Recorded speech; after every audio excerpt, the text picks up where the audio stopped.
conversar para intercambiar dones, para intercambiar noticias sobre nosotros mismos, para conocernos mejor y realmente construir relaciones de amistad.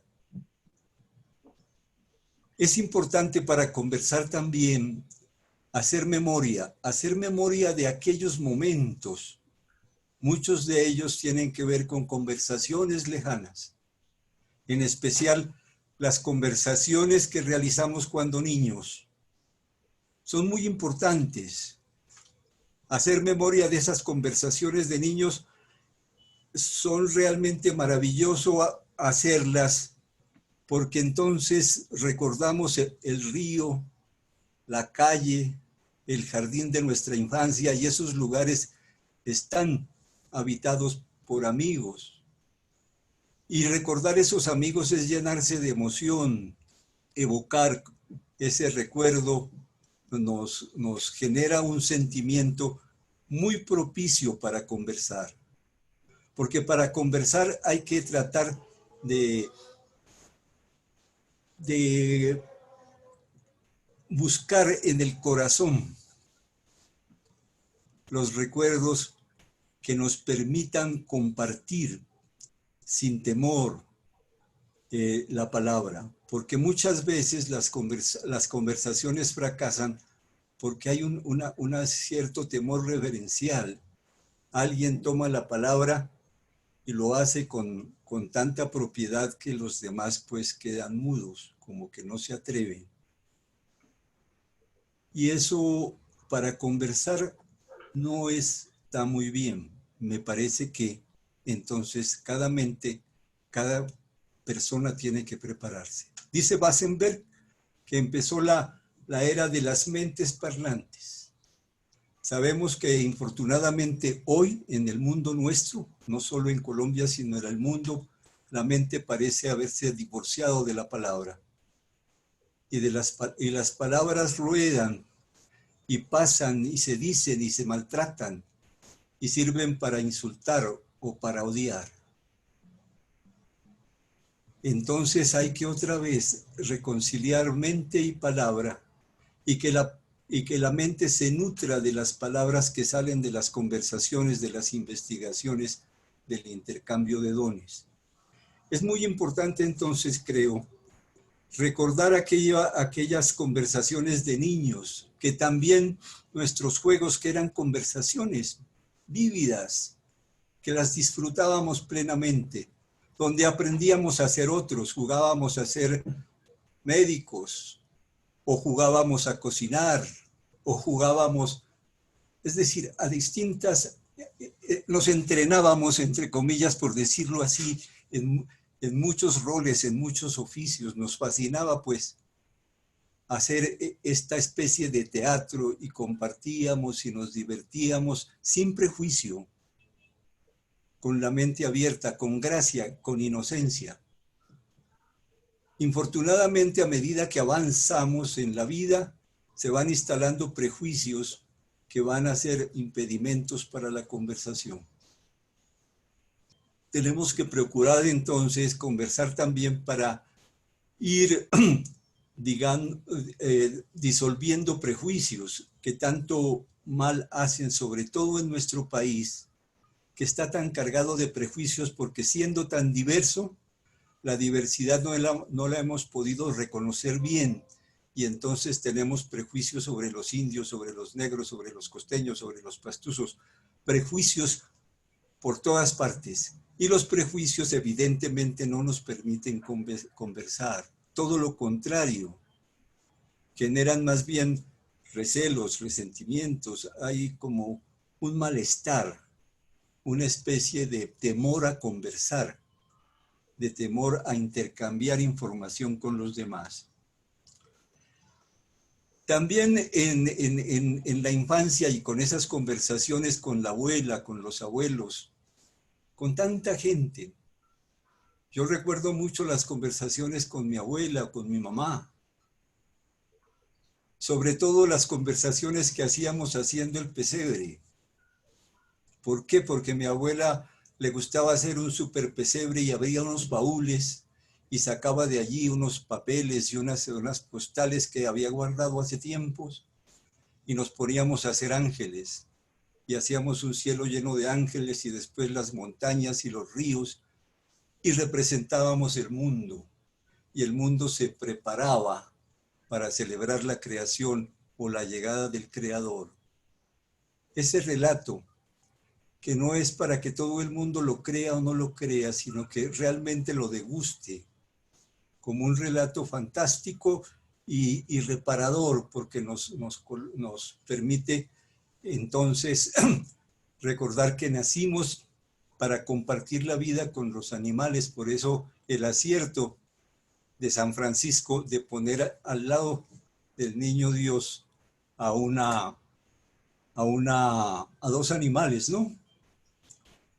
Si no recuerdo bien, una vaca, creo, y bueno, otro animal. Simplemente relato eso porque entonces esa relación con los seres vivos es muy importante también en la infancia para subrayar otra cosa. Esa experiencia vivencial nos hace reconocer que cada uno de nosotros es único e irrepetible.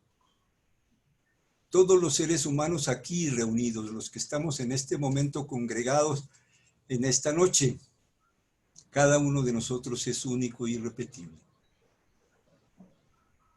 Y esto merece reflexionarse, merece conversarse.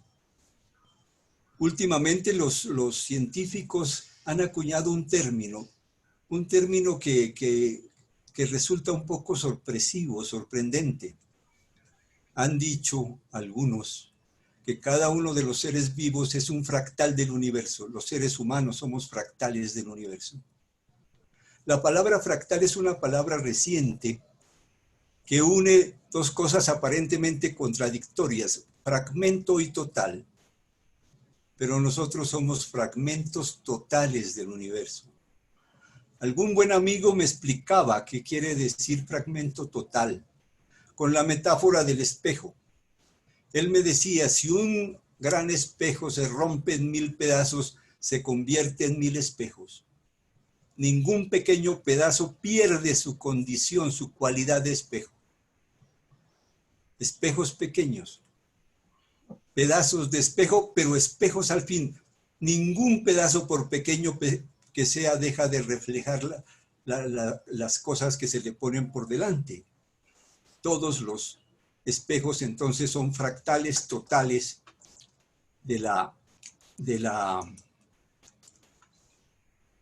fractales totales del espejo grande. Si quieren reconocer su origen, si nosotros asumimos y queremos compararnos como pensar por un momento que fuéramos como esos pequeños espejos, fracciones de un gran espejo, y quisiéramos reconocerles el origen, tendríamos como en un rompecabezas tratar de ensamblar cada una de las partes para formar el gran espejo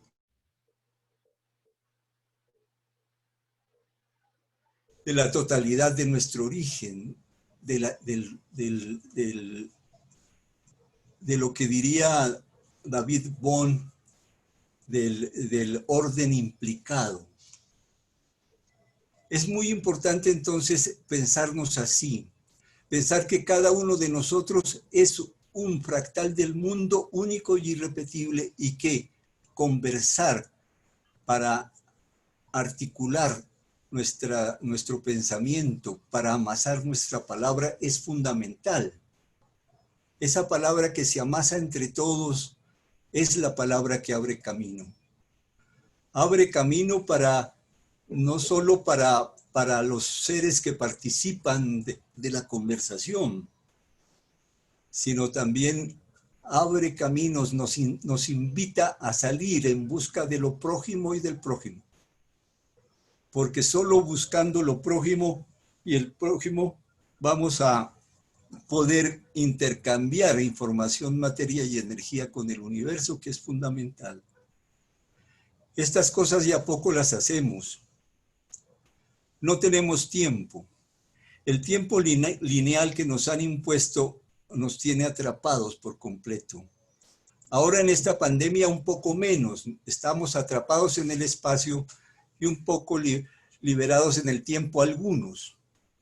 Otros también están atrapados pues en estos aparatos trabajando virtualmente y a veces trabajando más que cuando tenían que salir a trabajar. Pero algunos tenemos la fortuna de estar atrapados en un pequeño espacio, pero tener mucho tiempo para conversar con los amigos, para reflexionar, para leer. Y esto hay que aprovecharlo muy bien. Y tenemos que convidar a mucha gente a conversar, aprovechando pues esta coyuntura que nos da la epidemia y que nos permite la tecnología, porque es importante, el tiempo que vive el mundo es tiempo para conversar. En este momento el mundo no tiene un camino claro, no hay caminos claros para saber por dónde va a transitar el mundo, qué eventos nos esperan, no lo sabemos realmente. Entonces tenemos que abrir camino conversando. Conversando se abre camino siempre. Cuando uno busca conversar con un amigo es porque busca de alguna manera solucionar algún problema o satisfacer una necesidad urgente. La necesidad de conversar, de intercambiar afecto, de simplemente sentirnos vivos, compartiendo. Esto pues entonces son dos cosas que me parecen muy interesantes porque si tenemos conciencia de lo que somos como seres humanos, iguales pero diferentes, nuestra igualdad está en la diferencia. Tenemos, como he dicho, las calidades de ser fractales del universo. Nos lo dice también otro gran pensador, un físico muy reconocido, porque este físico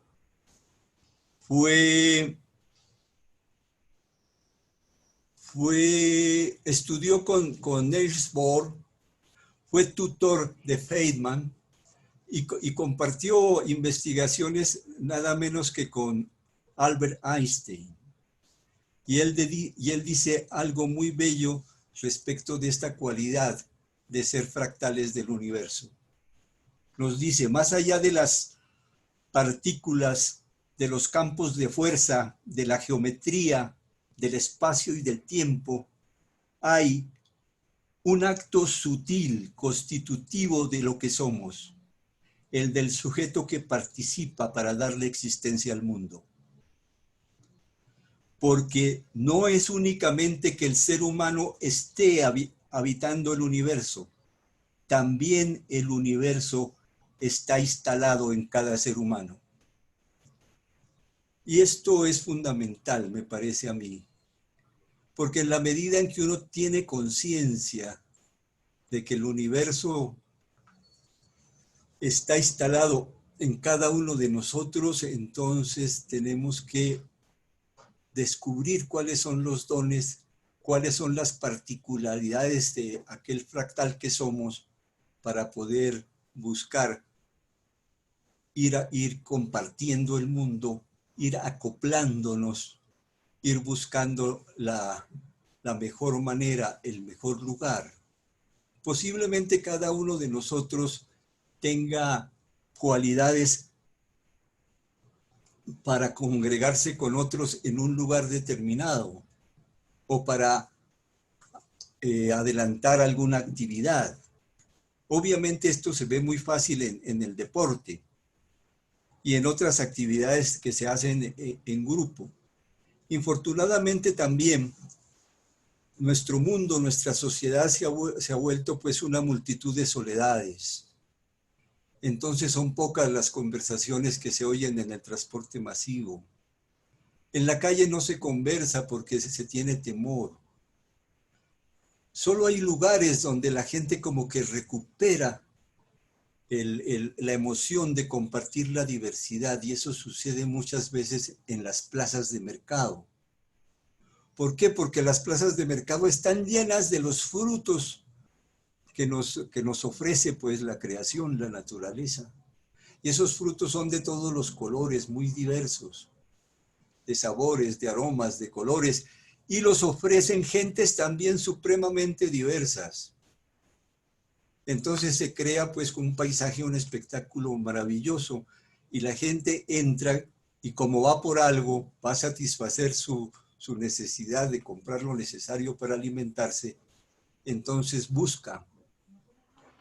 Pensemos, por ejemplo, que alguien que en su vida cotidiana tiene algún prejuicio respecto, por ejemplo, a la gente negra, llega a la plaza buscando cocos y se encuentra con un hombre negro.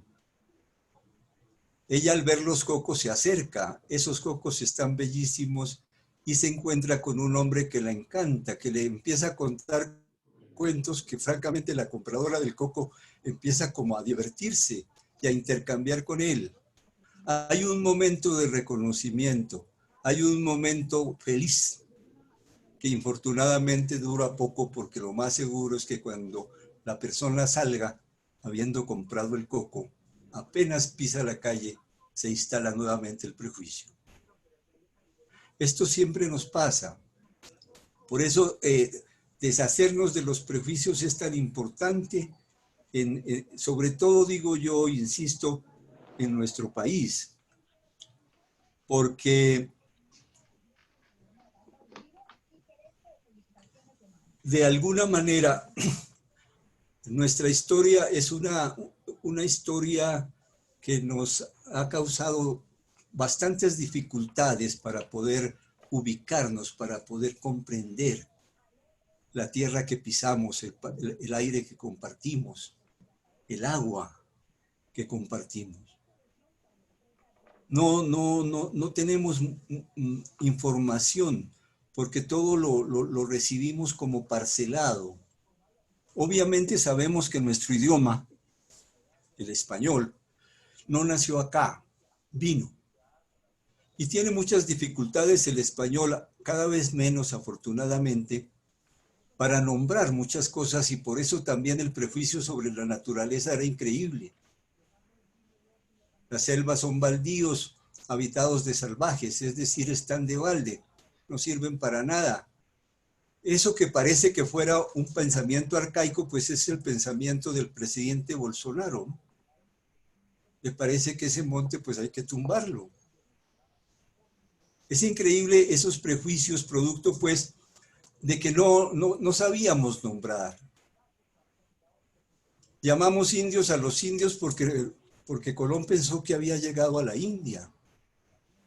Y así vamos poniendo nombres a lo que no conocemos, le decimos maleza. Hace poco, pues, hasta hace muy poco tiempo no valorábamos el bosque nativo, preferiríamos tumbarlo y plantar árboles que sí son árboles. Y de allí vienen todos los prejuicios respecto de la diversidad que nos constituye como nación. Y tener prejuicios sobre lo que nos constituye como nación es una cosa que tenemos que superar y para eso hay que conversar. ¿Conversar con quién? Pues con aquellos. Pero si aquellos son salvajes, decíamos nosotros. Y digo nosotros porque en la Universidad de Nariño, en los años 70, cuando con mi compañero Álvaro López estudiábamos Derecho en la Facultad de Derecho de la Universidad de Nariño, queríamos cambiar el mundo, seguro. Y lo cambiábamos de acuerdo a los textos que nos enseñaban y que realmente leíamos apasionadamente. Nos parecía que allí estaba la clave para cambiar el mundo. Y con esos textos imbuidos de esas doctrinas salimos a buscar a la gente, pero no a conversar con la gente. Salíamos básicamente a adoctrinar gente en la nueva doctrina. Poco antes, en 1968, había pasado había sucedido algo extraordinario en el sur. Un investigador de la Rosca, de aquella fundación que dirigía Orlando Falsborda, había hecho una investigación muy importante en el Valle de Sibundoy.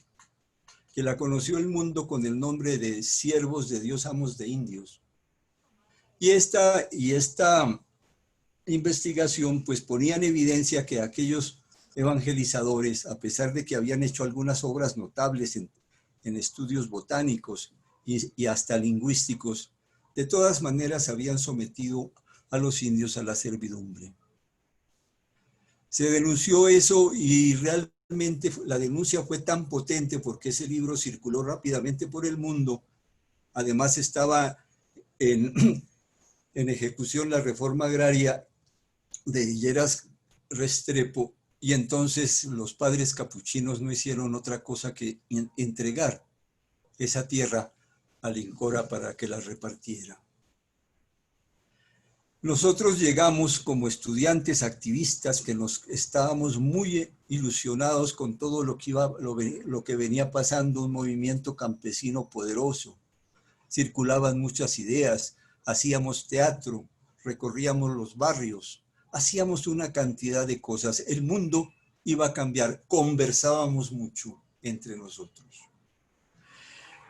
Y lo paradójico era que llegábamos gracias a que se fueron los capuchinos misioneros, y nosotros llegábamos casi que haciendo el papel de misioneros, pero de otra doctrina, con la misma lógica. Es decir, a la gente, hay una palabra que ya poco me gusta, concientizar.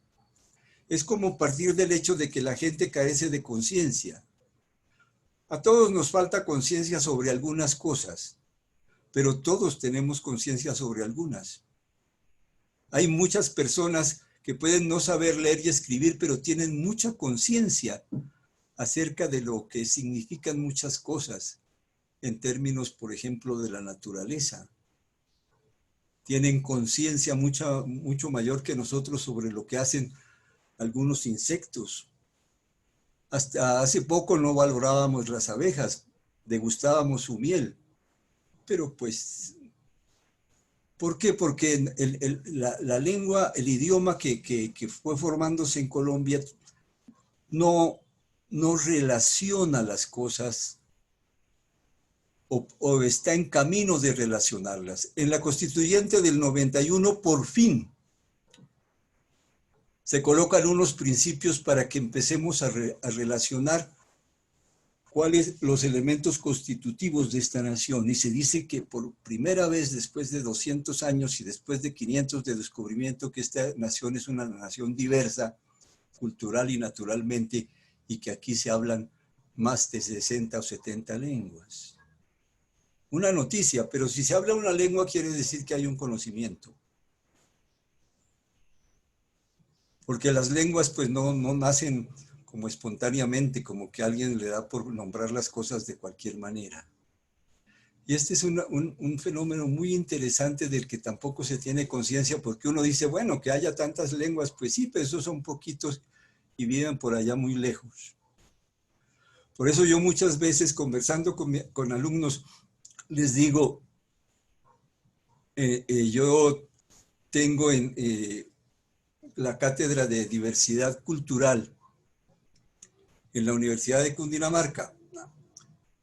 En esta clase de diversidad cultural no me pongo a hacer una lista de todos los pueblos que viven en Colombia, sino que parte de preguntas como, por ejemplo, ¿de dónde viene el agua que consume Bogotá?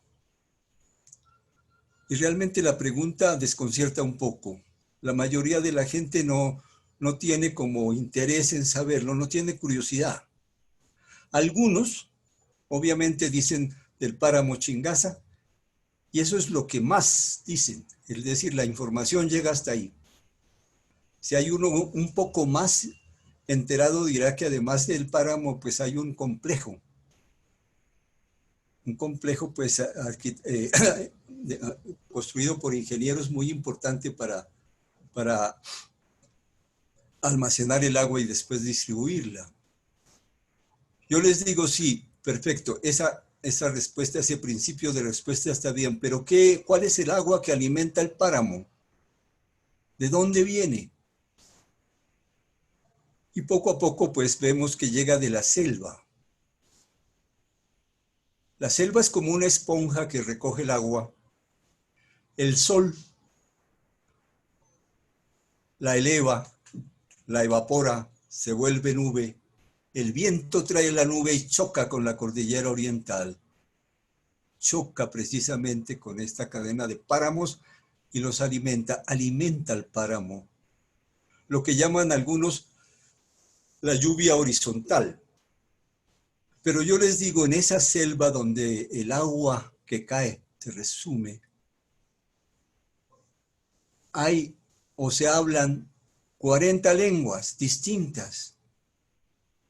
¿Cómo? En una selva se hablan, no puede ser. Pues sí, así es. ¿Y por qué será que se hablan? ¿Por qué estas personas han construido lenguajes para manejar espacios pequeños, descifrando poco a poco los elementos que constituyen ese espacio? Y los descifran un poco como se ha nombrado acá, un poco como lo harían los herméticos, bajo el principio de cómo es arriba, es abajo.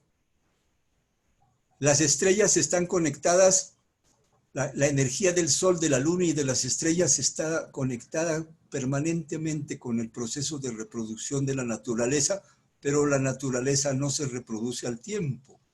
Las cadenas alimenticias. Entonces, esta renovación continua y permanente de la diversidad, que se alimenta una de otra, esa diversidad, es muy importante y de allí es que van descifrando, nombrando, relacionando y construyendo lenguas para poder manejar esos pequeños territorios y satisfacer sus necesidades básicas, que son distintas a las nuestras, donde el verbo tener no tiene tanta importancia como la tienen nosotros.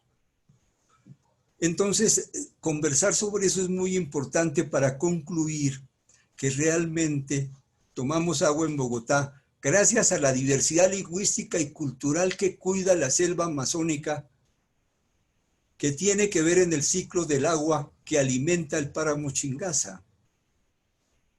Esto debería saberlo todo el mundo. ¿Por qué no se sabe? Porque, digo yo, porque no se conversa, porque no se relacionan las cosas. Una conversación es una práctica cultural para relacionarnos y relacionar. Por eso es para conocer y reconocer y ser reconocidos. Allí es donde podemos entonces, como lo hacían los niños, o como lo hacíamos cuando niños, sin prejuicio, con gracia, con cierta inocencia, curiosos, con ganas de probarlo todo. Investigábamos. ¿Cuándo termina la investigación? Cuando entramos a la escuela. Prohibido conversar. ¡Silencio! Aquí hay un solo saber, una sola manera de explicar el mundo. Aunque la explicación no permita comprenderlo, pues la explicación es la que hay que memorizar, la que hay que aprender.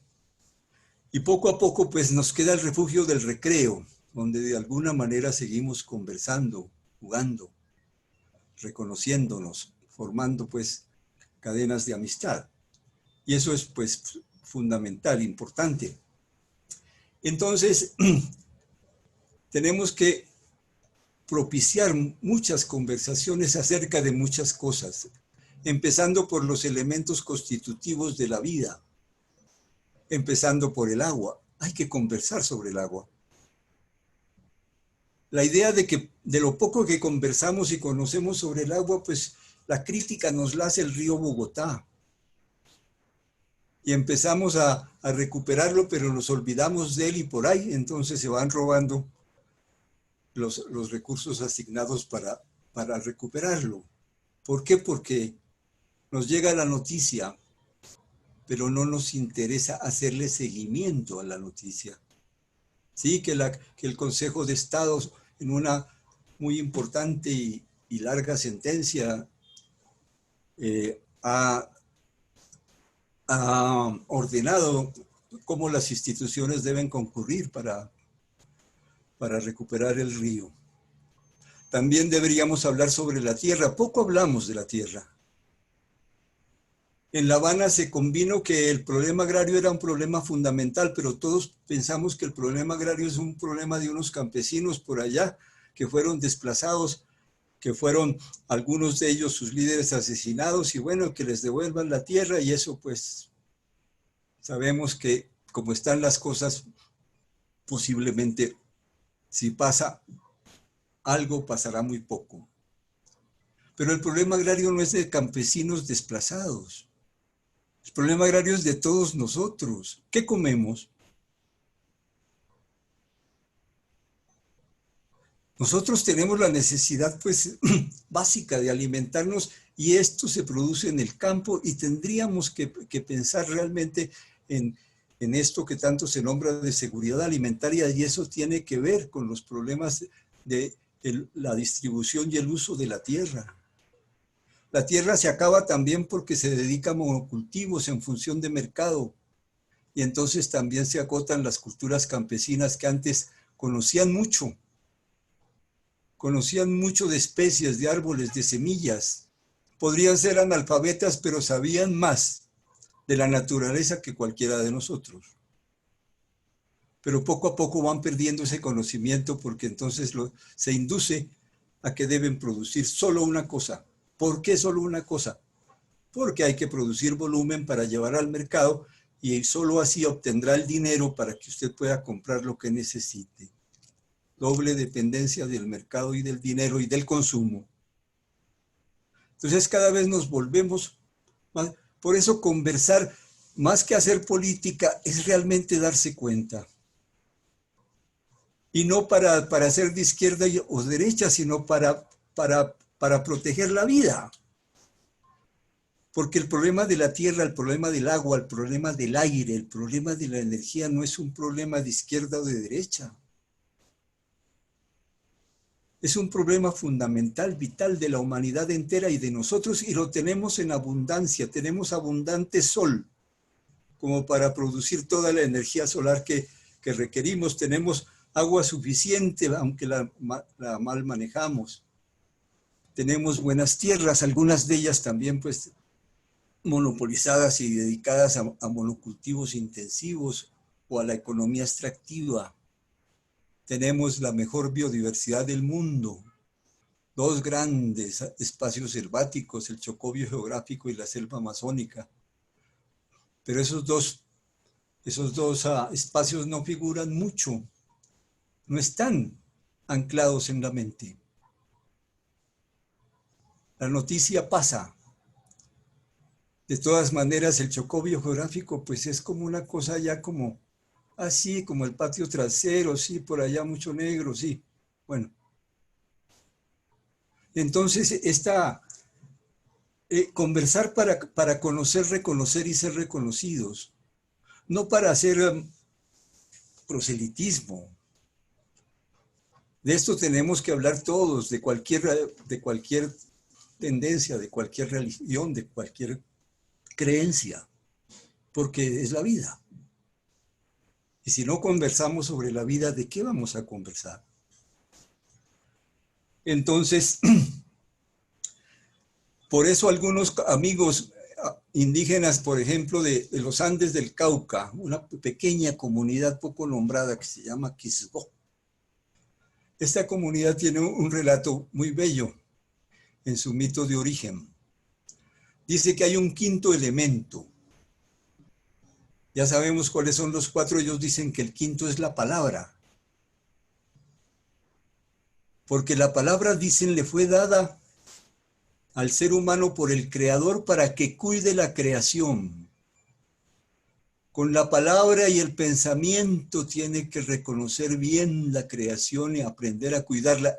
Y a medida que aprende a cuidarla, se acerca más a la sabiduría del Creador. A mí me parece fantástica esa manera de pensar la palabra en función de los 4 elementos de la vida. Ojalá pudiéramos amasar palabra en función de los 4 elementos de la vida otra vez. Y la palabra que se amasa para cuidar la vida generalmente tiene vuelo poético. Es increíble, pero realmente uno encuentra más lenguaje poético entre la gente, considerada hasta hace poco salvaje, que entre nosotros. ¿Por qué? Porque su lenguaje es relacional, porque para ellos no existen las cosas separadas. Cuando digo para ellos, hablo pues de las culturas tradicionales que se están extinguiendo también. En el tiempo presente tenemos mucha población indígena, pero la cultura de esos misma población abundante se está acabando. Los indígenas empiezan a ser ciudadanos y, como dijo algún amigo, cuando a uno, un amigo indígena, cuando a uno lo reconocen como ciudadano, lo capturan. Y uno empieza entonces ya no a depender de la naturaleza, sino que se le mete la idea de que el Estado tiene que darle todo. Y si piensa que el Estado tiene que darle todo, su cultura se acabó. Porque precisamente las culturas de estos pueblos eran culturas de autosostenimiento.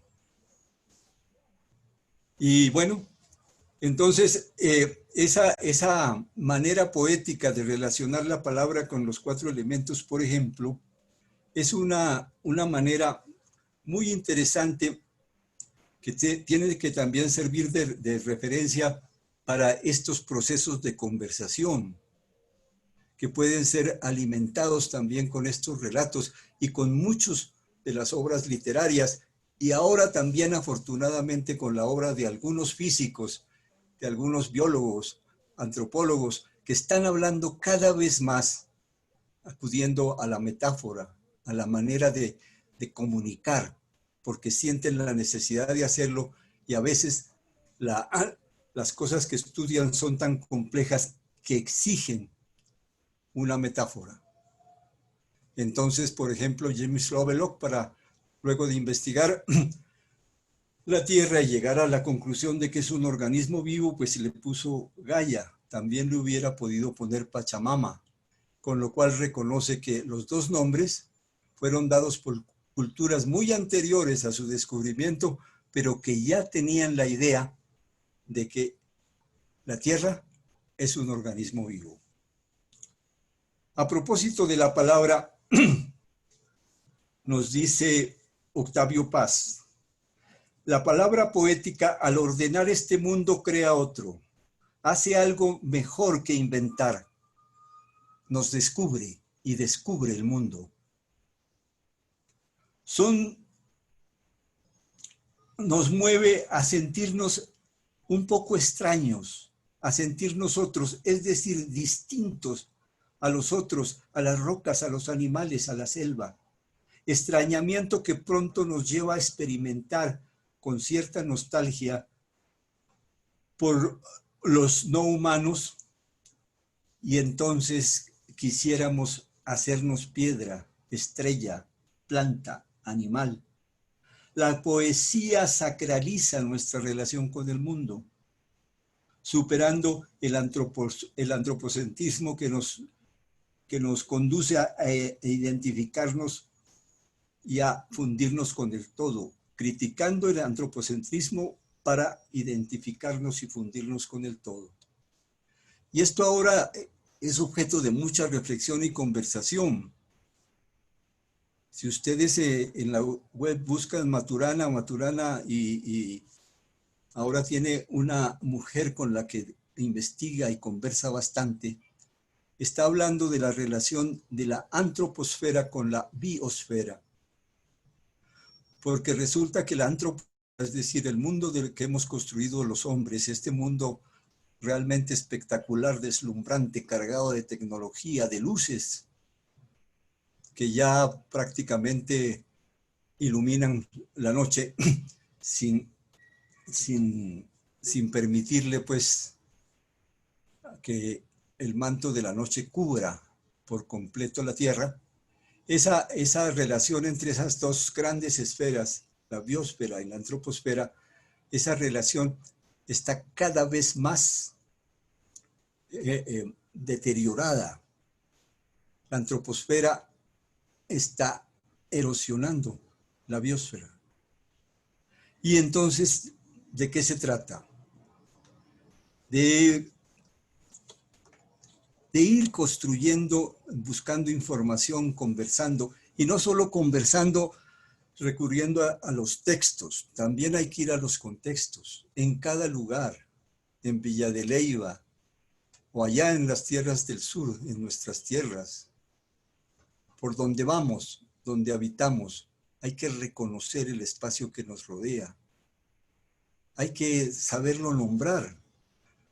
Muchos de nosotros somos analfabetas hasta del jardín, del antejardín de la casa.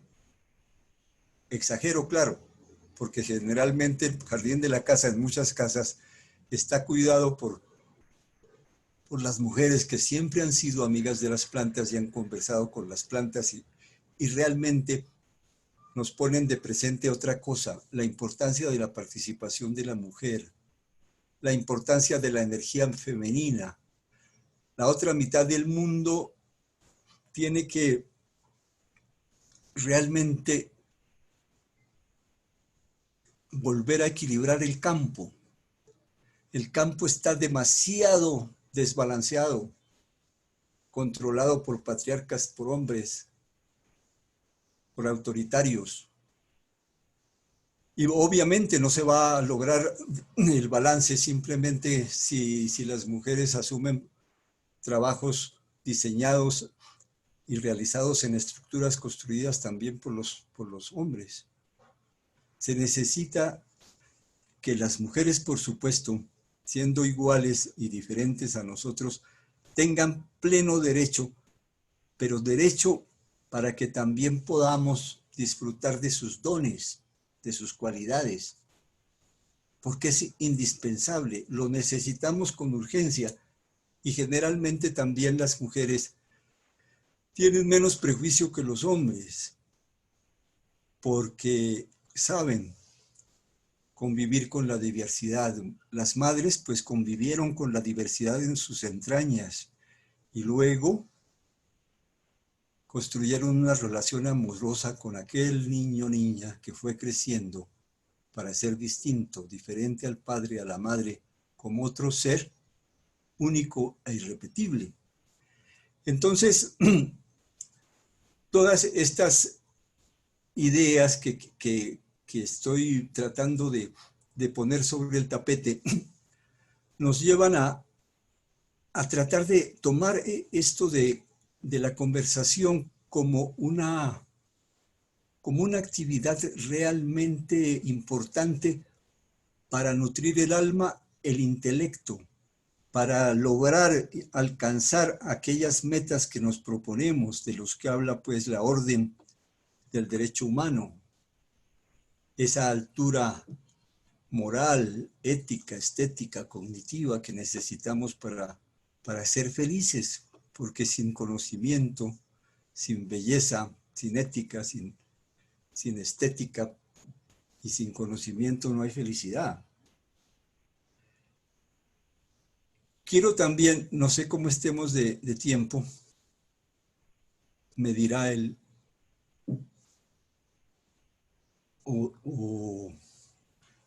quiero compartir algo más. ¿Sigo? Sí, tranquilo, sigue. Lo que quiero compartir ahora es una historia que realmente pues es inolvidable para mí, como tantas de las que he tenido la fortuna de vivir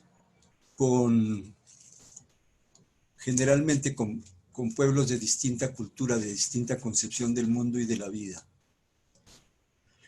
En 1986, con los amigos de aquel tiempo, cuando éramos jóvenes, salimos de la universidad a buscar a los campesinos, encontramos a los indígenas, empezamos a trabajar con ellos y de algunos de ellos recibimos algunas en conversaciones extensas en las cocinas de de tulpas, al lado de, pues en torno al fuego se conversaba largamente sobre muchas cosas. En la comunidad del resguardo del Muellamuez, del pueblo indígena de los Pastos, algún día, hablando con la gente, se dijo lo siguiente, o dijo alguno de los participantes, que infortunadamente no tengo memoria de su nombre, dijo algo que quedó en el diario de campo de un amigo mío, de Numermamea, que tenía esa virtud, digamos, de estar siempre haciendo un diario, de apuntando muchas cosas, y apuntó en su diario lo que dijo o lo que se dijo en aquella reunión, en aquella conversación. Se dijo: la comunidad es como un río, tiene distintos pensamientos. El agua dice vamos, la lucha dice quedémonos, la espuma dice bailemos. Esto pues evidentemente es poético, pero más allá de lo poético es un poco desconcertante al principio, porque uno no está acostumbrado a relacionar así como con tanta audacia ríos y comunidades, aunque Heráclito ya lo había hecho de alguna manera.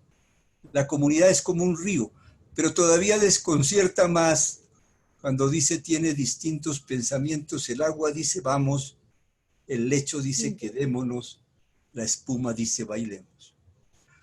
¿Hay algo de verdad allí? ¿Hay alguna enseñanza más allá de lo estético, de lo poético que resulta la cita?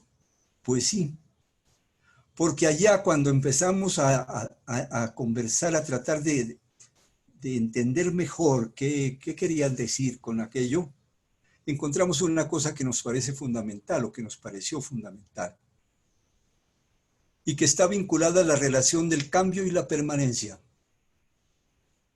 Un río permanece, el lecho, y fluye, cambia el agua. Pero nuestra propia vida como seres humanos es lo mismo. Nosotros que duramos 70, 60, 70, 80, 90 años, que es poco, pero en esos 70 años hemos cambiado y permanecido. Si no hubiéramos permanecido, pues estaríamos muertos. Y si no hubiéramos cambiado, posiblemente también. El río es un continuo de cambio y permanencia. El lecho, pues evidentemente permanece mucho más tiempo sin modificarse.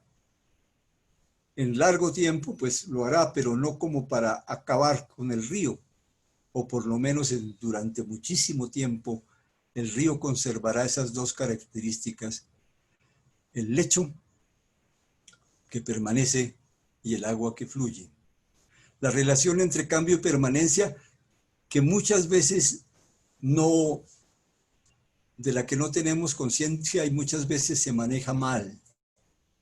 Mucha gente quiere cambiar del todo, es decir, como que para cambiar este país hay que, pues mejor dicho, si hacemos eso de cambiarlo todo, entonces lo que estaremos haciendo es firmando pues nuestra disolución. Tenemos que identificar lo que debe permanecer de nosotros como nación. Y no es muy difícil, obviamente no es muy difícil, porque pues ya hemos hablado de ello, pero lo habla mejor otro poeta, William Ospina, al final de otra novela maravillosa que nos devuelve poéticamente la historia del Amazonas, El País de la Canela. Terminando El País de la Canela, Ospina, por boca de Teofrastros, dice lo siguiente: si quieres saber lo que eres, tendrás que preguntárselo a las piedras y al agua, porque no hay río que no sea tu sangre. No hay selva que no esté en tus entrañas. No hay viento que no sea secretamente tu voz. No hay estrellas que no sean misteriosamente parte de tus ojos. Nada encontrarás en tus viajes que no estuviera desde siempre contigo. Y cuando te enfrentes con las cosas más desconocidas, descubrirás que fueron ellas quienes arrullaron tu infancia. Evidentemente, poéticamente es maravilloso, pero su contenido, si lo pensamos, es mucho más. Somos agua, nuestra sangre es agua. La selva nos habita. Si el universo nos habita, la selva también.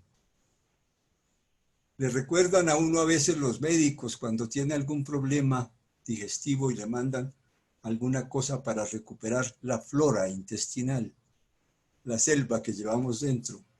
Pero muy bello también aquello de la relación del viento y la voz.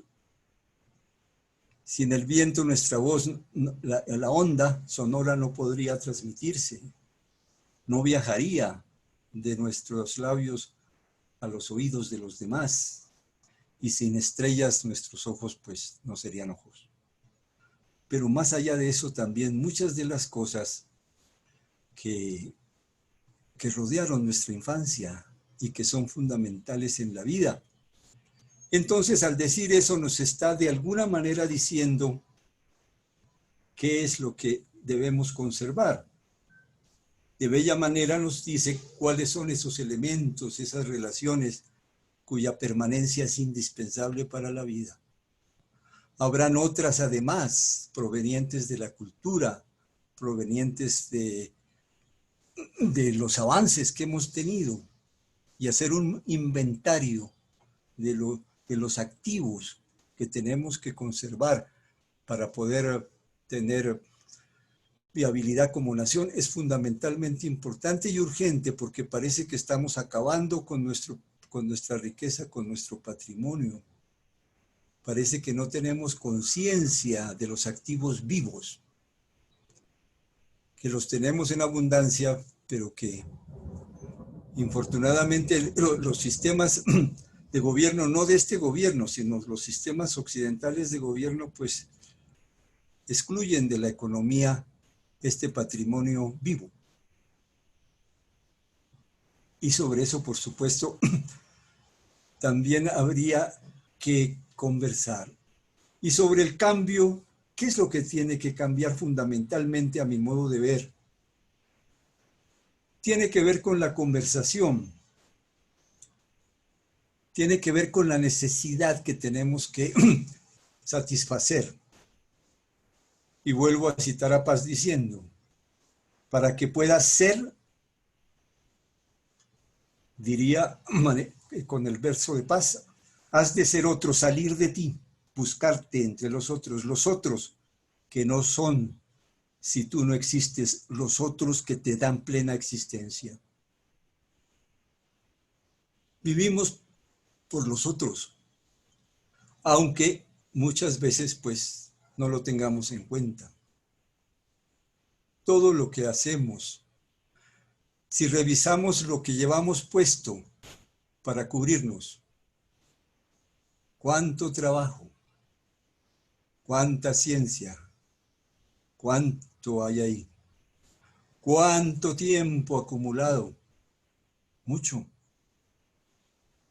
Cada uno de nosotros porta infinidad de cosas que de alguna manera han sido hechas por otros.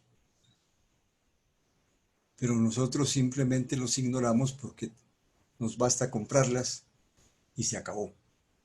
Entonces lo urgente de Colombia es reconocernos unos a otros, me parece a mí. En Bogotá hay una distancia entre el norte y el sur. Un amigo maestro lo decía, hay mucha gente, maestro de colegio pues, y él decía que los muchachos de colegios del norte creen que los muchachos del sur son pobres porque son un poco retardados. Entonces se propusieron con otros profesores del sur hacer encuentros de muchachos del norte y del sur, y la crónica de esos encuentros es increíble. Es decir, la sorpresa mutua el reconocimiento mutuo que siempre es asombroso.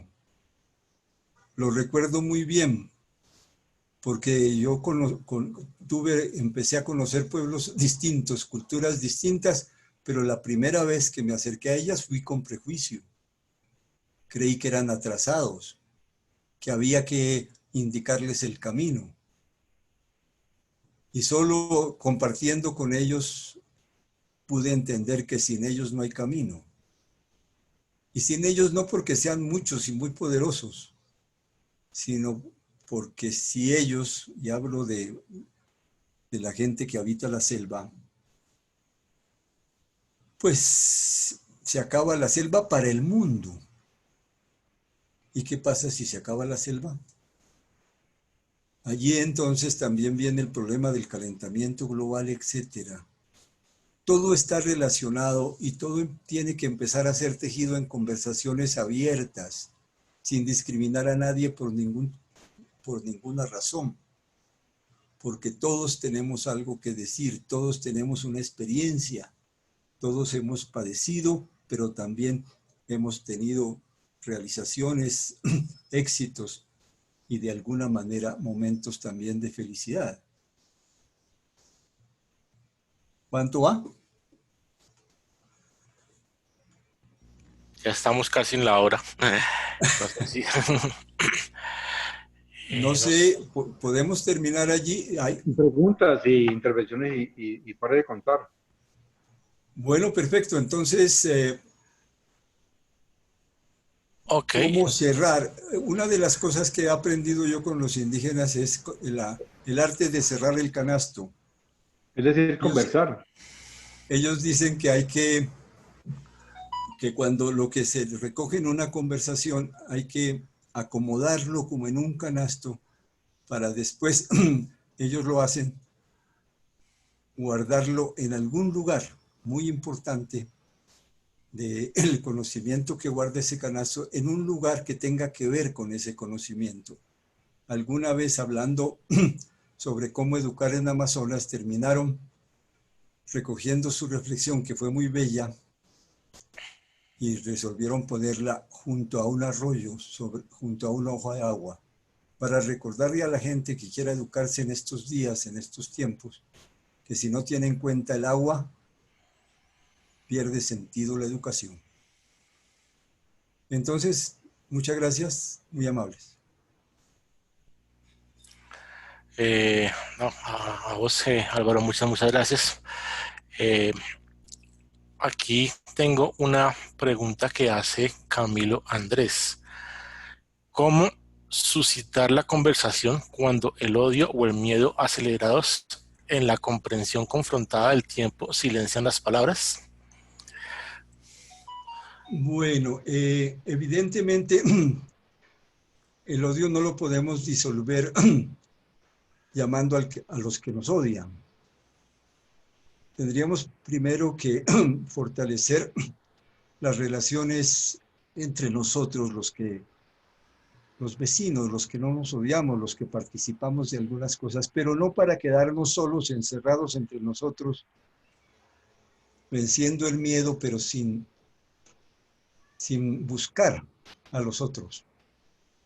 ¿Y dónde voy a buscarlos? Pues allí donde usted vive hay que hacer recorridos, saludar a la gente. Lo más importante, más allá de irle a preguntar con encuestas, es realmente saludarla cordialmente. Preguntarle, va saliendo la conversación muchas veces. Uno llega a una casa, ve un retrato, a veces una guitarra, o cualquiera de las cosas que decoran un humilde hogar, y detrás de cada cosa hay posibilidad de conversar. Poco a poco vamos generando relaciones de respeto, de amistad, de comprensión, que van creando ambientes que la gente va como desprendiéndose del miedo. Y con ella también poco a poco puede empezarse a conversar simplemente para ir como haciendo una especie como de reciclaje, si se puede llamar así, de tanta información o falsa verdad que circula y que abona el odio, porque el odio está alimentado por falsedades, por falsas verdades. Entonces poco a poco se va creando un campo relacional que se vuelve, como diría Ilya Prigogine, el premio Nobel de Química, que tiene una teoría muy interesante y que ha sido tomada pues por todos los que estudian la teoría del caos. Él dice que el nuevo orden surgirá a partir de atractores extraños, es decir, de actividades, de procesos que parece que no estuvieran en el centro de la gran discusión, pero poco a poco van como creando un campo, como expandiéndose, como generando una especie de expansión amable, tranquila, como una fuerza tranquila que se expande. Él dice que eso, a partir de esos atractores que él llama extraños, porque evidentemente nadie espera que por allí pueda abrirse el camino, por allí entonces se va formando, y lo dice como químico, como científico, no lo dice pues como una utopía, como para tratar como de simplemente exponer una teoría. Y a mí me parece muy importante, ese campo que se va formando, de pronto puede llegar a conformar un territorio vivo. Qué bueno sería que cualquiera de las poblaciones donde habitamos sea cada vez más territorio vivo. Territorio donde la biosfera y la antropósfera pudieran ir cada vez construyendo una relación más orgánica. Urgente porque nos esperan tiempos difíciles, calentamiento global, etc. Entonces uno puede empezar por donde está, digo yo, y poco a poco la semilla que se va nutriendo de la conversación. Y no es semilla preelaborada, nosotros no llevamos doctrinas ni grandes cosas, sino básicamente queremos adquirir un conocimiento que sirva para el cotidiano vivir, para ver qué formas de vida rodean o hacen parte de nuestro entorno, qué profesionales, qué saberes. Hay una gran cantidad de recursos que simplemente no lo conocemos. Yo vivo en un 25 piso y digo que los patrones con los que se construye ciudad hasta ahora parecen inspirados en el teorema de Euclides. Las paralelas que nunca se tocan. El piso 25 donde yo vivo no se toca con el 24, ni sé quién vive allá. Pero también al lado otra paralela, al frente yo no sé quién vive. Y aquí vivimos muchos, pero como en paralelo. No, apenas en el ascensor nos saludamos. Y es así en la ciudad entera, de manera pues que hay que generar conversaciones, no con un poco tomando distancia de uno de los problemas que tenemos hoy, a mi modo de ver, y esto pues no es así porque yo lo diga, alejándonos un poco de lo que algún amigo mío llama la ideologitis, es decir, la inflamación de las ideologías. Nosotros estamos atrapados en unos debates ideológicos que generalmente nos acercan más a la confrontación y evidentemente alimentan el odio. No sé, habría que buscar una respuesta mejor conversando. Germán Montes pregunta, ¿qué papel juega el silencio en tu bella disertación? El silencio. El silencio me hace acordar de lo que aprendí en silencio, de una de las historias maravillosas, pero que tal vez sería muy largo contar. Pasó los indígenas amazónicos, voy a tratar de resumirla lo más que pueda, para darle respuesta a Germán sobre el silencio. Hace algún tiempo, cuando trabajaba precisamente con el programa COAMA, fuimos a Araraquara después de haber pactado con algunos tradicionales y miembros de la comunidad, unos eventos donde íbamos a hablar de la educación en Amazonas. El primer acuerdo que llegamos fue de que nosotros, los no indígenas, hablábamos de día, por recomendación de los mayores tradicionales, y ellos pidieron mambear, como dicen ellos, en la noche. Ellos al conversar le llaman mambear porque hacen de la conversación un ritual. Un ritual para el que usan dos plantas que ellos consideran fundamentales y de poder. La coca en forma de mambe, que es un polvo en pilón, vuelve en polvo la coca después de haberla tostado, y un producto que es hecho de sal vegetal y tabaco, que se llama ambil. Ellos dicen que el ambil, el tabaco, que para ellos el tabaco es una planta sagrada, el tabaco mantiene fría la cabeza, mientras que la coca endulza la palabra.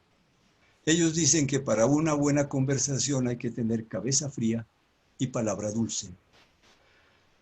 Cuando se sentaron cuatro ancianos a hablar de la educación, pasaron cosas extraordinarias. Primero, el primer silencio.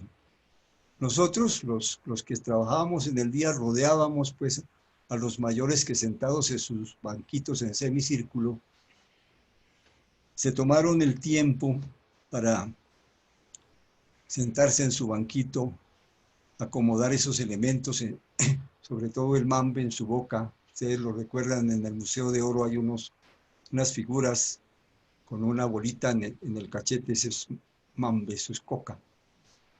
Y cuando hacen eso ritualmente, con mucha ceremonia, digamos, eso, como decimos ahora, un protocolo, uno simplemente observa.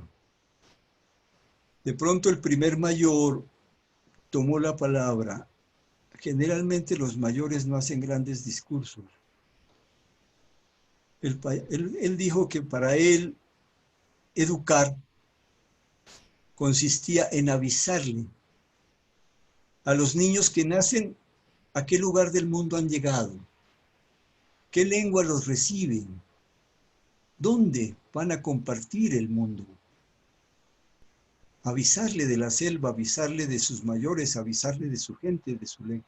Pero también dijo, no solo a los que nacen, también a los que llegan, porque los visitantes también necesitan que les avisemos a dónde llegan para que sepan y no se vayan a enfermar, porque la gente de fuera es un poco necia y a veces comete errores, se lesiona o se enferma.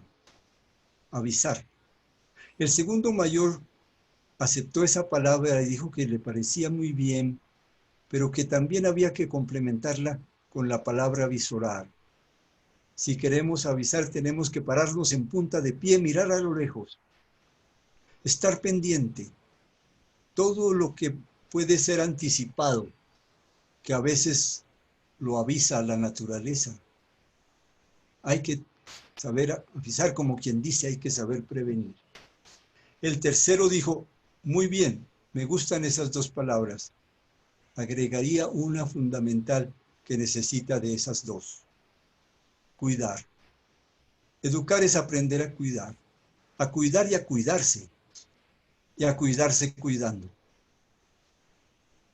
Quien no aprende a cuidarse a sí mismo y a cuidar el mundo que lo rodea, pues evidentemente ha recibido una mala educación. Y el cuarto dijo, esas tres palabras son importantes porque con esas palabras los humanos que siempre cometemos errores y nos enfermamos, tenemos que aprender a curar el mundo, a curar la gente, a curar nuestra mente, a mantener el delicado equilibrio que hace la vida. Esas cuatro palabras las dijeron, luego quisieron guardarlas porque les pareció que no habían perdido el tiempo, que esa reflexión estaba bien. Y resolvieron tejer un canasto y hicieron como teatro. Mientras todo esto pasaba, el silencio alrededor de las palabras de estos cuatro ancianos era total. Nosotros lo único que hacíamos era oír con mucha atención lo que decían. Cuando tejieron el canasto solo se oyó pues como una especie como si estuvieran haciéndose el ruido de algo que se teje. Luego se abrieron y dijeron el canasto está listo y tenemos que guardar allí la reflexión que hemos hecho. Pero uno de los mayores dijo, para guardarla hay que tener como una protección de asiento en el canasto. Y nosotros dijimos, ¿pero qué le van a poner de asiento a este canasto? Y uno de los mayores propuso ponerle un mito de origen. El mito de origen Huitoto, que narra un bellísimo cuento de cómo Jitoma, el fundador del pueblo Huitoto, le enseñó a su hijo los secretos y las maneras de vivir en la selva. Es un cuento bellísimo que entonces ellos decidieron ponerlo de asiento, porque el mito guarda la tradición, nosotros incorporamos palabras de ahora. Esas palabras reflexionadas hoy tienen que estar protegidas por aquel relato que guarda también el conocimiento tradicional sobre la selva. Luego que estuvo listo pues el asiento, este mito que habían puesto en el fondo del canasto, cada uno puso su palabra de nuevo.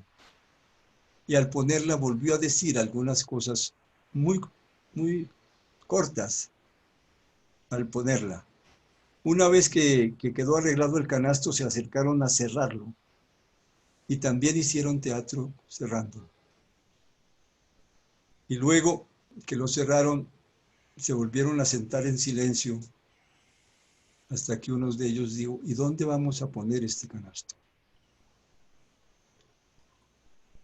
Conversaron un rato y resolvieron pronto, lo pondrían al lado de un ojo de agua, para decir, quien quiera educarse hoy, quien quiera aprender a vivir en Amazonas, tiene que tener en cuenta toda la tradición que guardan nuestros mitos, que son conocimiento.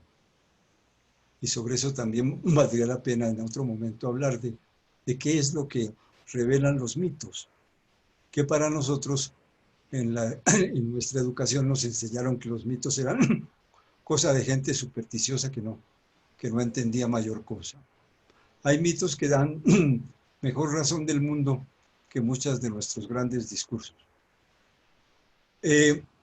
Todo esto para nosotros lo vivimos en silencio, casi que en una especie de acto ritual, como en una especie con recogimiento. Y luego cuando salíamos nos sentíamos haber asistido como a un templo, como a una cosa donde se había dicho algo, no por decirlo, sino realmente comprometía mente y corazón. Y creo que estaba bien dicho porque a todos nos sirvió su enseñanza. Claro que tenemos que avisarle a nuestros niños y a toda nuestra gente a dónde transcurre la vida. Y no lo hacemos. La universidad lo hace. Mucha de la gente que está haciendo posgrado no sabe qué tierra pisa. Es decir, nadie le ha avisado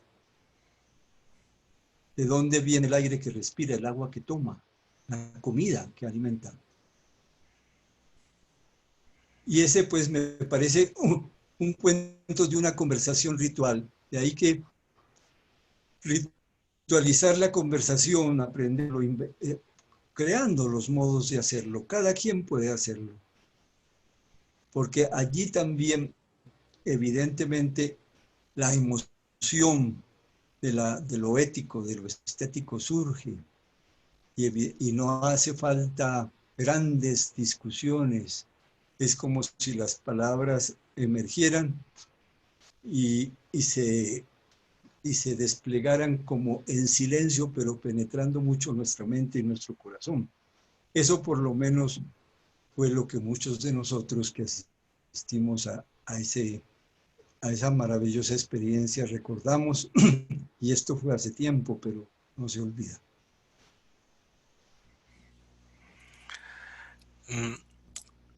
La hermana Juanita Riascos nos dice, considero importante generar y rescatar las conversaciones en torno a la hoguera del hogar, hoy en día perdidas por el exceso en el uso de las herramientas tecnológicas. ¿Cómo motivar esas conversaciones? Hay un desafío a la creatividad, ¿no? Tenemos que mirar qué podría ser análogo al fuego de hogar. Yo no creo que sea muy difícil, pero habría que pensarlo. Y de alguna manera, en algunas partes se está haciendo, inclusive están rediseñando las cocinas, algunos pues, y las están volviendo circulatorio. Los guambianos tienen como tradición en la estructura casa de ellos, siempre el fogón está en el centro y las reuniones, las conversas se hacen alrededor del fogón, mientras las mujeres cocinan el alimento y participan de esa conversación.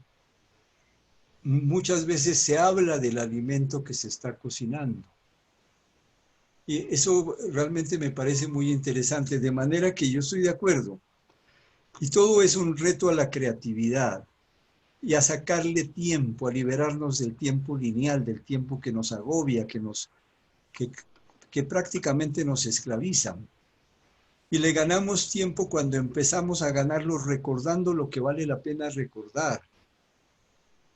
Uno gana tiempo cuando rememora lo que hay que rememorar. Y gana tiempo realmente para uno porque esa manera de recordar anima o reanima o le da aliento. Entonces sí, de acuerdo completamente, tenemos que buscar las formas y habrá muchas. Y cada grupo, cada persona podrá buscarlo.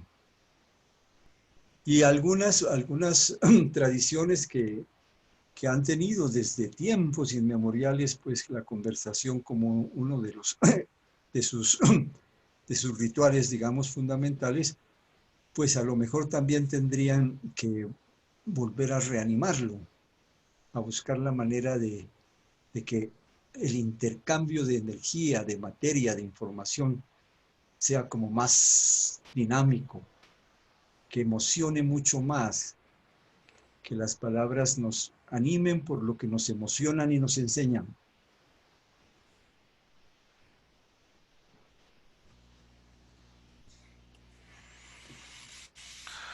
Bueno, si algún hermano o alguno de los invitados quiere solicitar la palabra, bien, este es el momento en que pueden pronunciarse.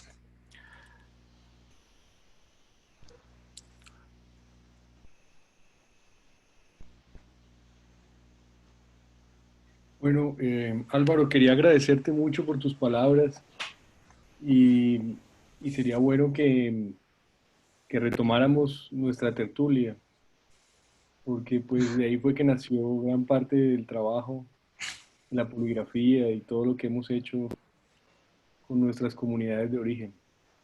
Entonces, una vez más agradecerte y, pues muy agradable en compañía de tus amigos, de esta logia tan interesante. Muchas gracias. Gracias, hermano. Claro que sí. Y para noticia de los amigos.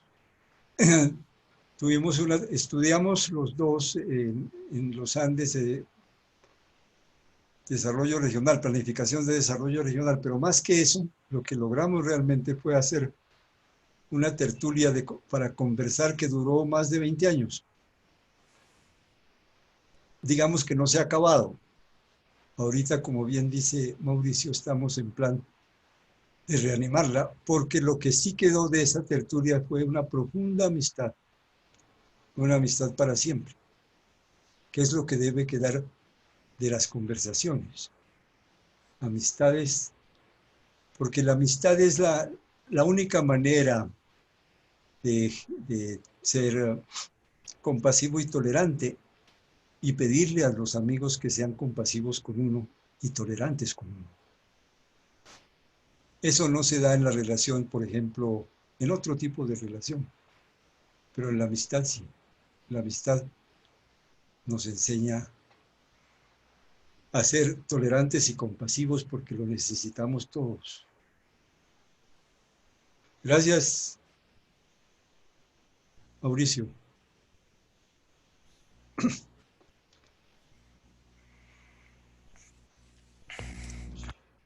Tenemos el... Sí, adelante. Gracias.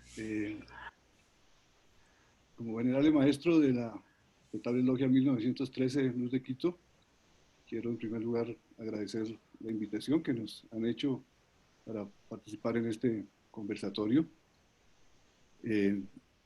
Invitación que recibimos de nuestros queridos hermanos de las Respetables Logias 1981 El Dorado, la Oriente Villaleiva, y de la Respetable Logia 1820 Sol de Colombia, al oriente de Bogotá.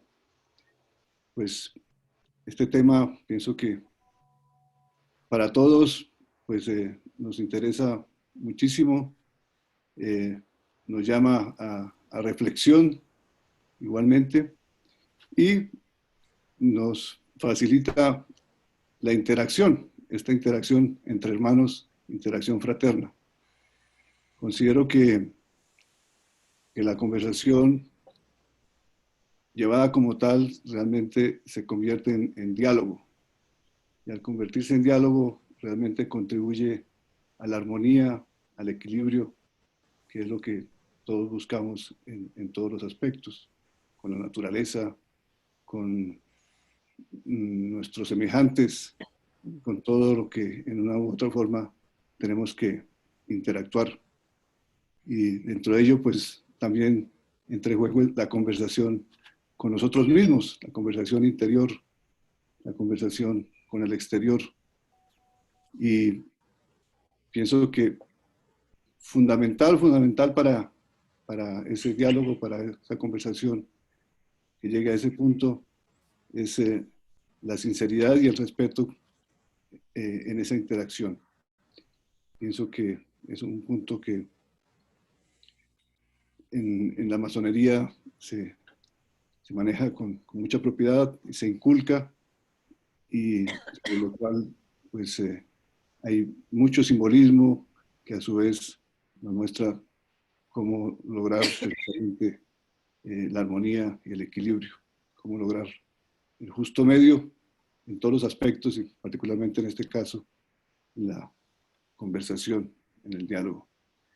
Pues espero que en otras oportunidades igualmente tengamos la posibilidad de estar interactuando, de estar participando, y cuando igualmente tengamos alguna actividad, poder tenerlos con nosotros también en este tipo de conversatorios y de diálogos. Un abrazo fraternal para todos. Muchas gracias, venerable maestro. Venerable maestra Beatriz, ¿vas a pedir la palabra?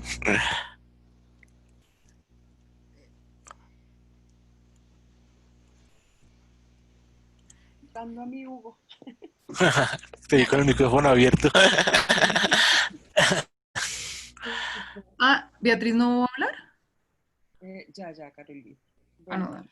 primero que todo, un fraternal saludo a todos nuestros hermanos y hermanas que están aquí, a nuestro conferencista de esta noche, pero muy especialmente a nuestros invitados especiales, estas aspirantes a unirse en este camino iniciático a nuestra orden mixta y masónica mixta internacional de Gaumán. Para los masones, el uso de la palabra siempre ha sido trascendental. Para nosotros no solamente es respetada, sino venerada. Tomamos la palabra como un eje de unidad, como un elemento fundamental en la construcción del templo social y como tal, pues en la construcción de un mundo más igual, o sea, mejor. Nuestro conferencista inició con una frase muy importante que a mí me impactó. La conversación se hace para construir amistad. Y pues ese es uno de nuestros principios rectores, la fraternidad. Por eso No, pues no voy a comentar esta conferencia tan ilustrada, pero sí quiero decirle a nuestros aspirantes que precisamente ese principio rector de fraternidad hace que un miembro llegue a nuestra orden, pues nos hace muy felices. Eso nos llena de alegría. Por eso lo que les quiero decir es bienvenidos, los estamos esperando. Esa es mi palabra, queridos hermanos. Gracias, querida hermana. Carolina, ¿tienes palabra? Sí. Agradecerle a nuestro querido hermano Álvaro por su tan ilustrativa charla. Realmente me sentí súper recogida en este trabajo que nos has presentado, porque parte de mis trabajos académicos han sido justamente las comunidades indígenas, la relación con la selva. Es realmente lo que nos ancla con la tierra. O sea, el paso por el reconocimiento de que somos parte de un ser mucho mayor que se llama Tierra y universo y constelaciones y demás, y reconocer que somos parte y estamos construidos de polvo de estrellas, que somos parte integral de la naturaleza y que nos podemos relacionar como iguales con todos los seres, y que está anclado en nuestra conciencia y que además lo manifestamos, es parte también de lo que trabajamos en Logia, y es la libertad, despojarnos de todo lo que nos identifica, ¿no? Despojarnos en otras filosofías se llamaría el ego, para vernos iguales entre todos y finalmente ser fraternos. Entonces, agradezco infinitamente tu ilustración y la tan acertada conexión que nos hace falta con la naturaleza y lo que somos, el agua. A todos los demás hermanos, a los aspirantes, a los venerables maestros presentes acá, muchas gracias, un abrazo fraterno para todos y qué bonito vernos por este medio y qué bonito estar conectados. Muchas gracias a todos, feliz noche. Muchas gracias. Ok, sí. Adelante, María José. María José Jesús.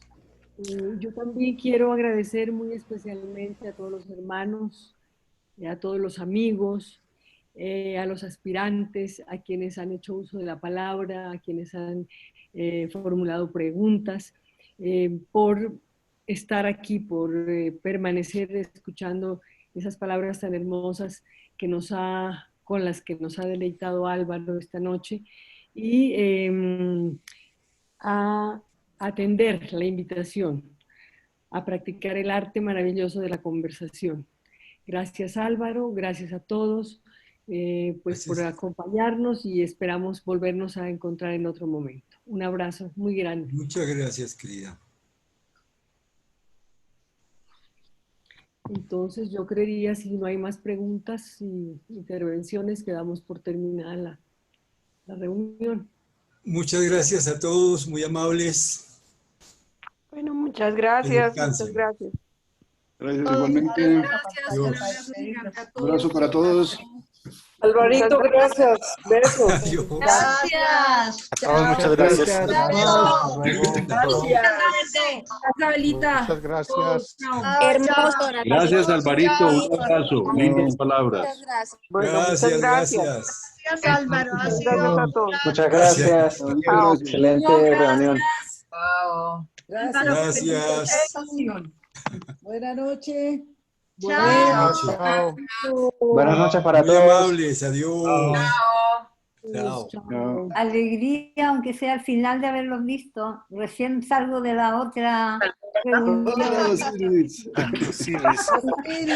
Pero al menos los vi. Y de verdad que la conversación es lo que nos construye como hermanos. Eso es precioso. Conversar es chévere. Terminamos recién el aniversario de Atahualpa y Yemani. Pero yo de todas maneras hice el intento. Muchas gracias, Y los hermano. vi y gran alegría. Y la verdad creo que este es un medio extraordinario para comunicar. Un abracito a todos y los mejores deseos. Gracias. Muchísimas gracias, hermano. Chao. Gracias, Hugo. Muchas gracias, Hugo. No, a ustedes, Chao. muchísimas Gracias. gracias. Que Bueno, estés bien. chao. Hugo, gracias. Chao. Sí, gracias Hugo por dejarme entrar. Ah, no.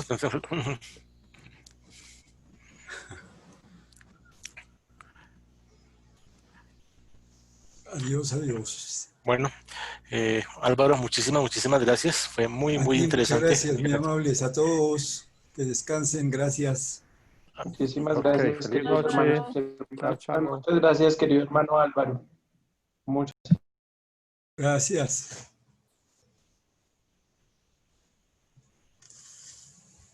Se acabó.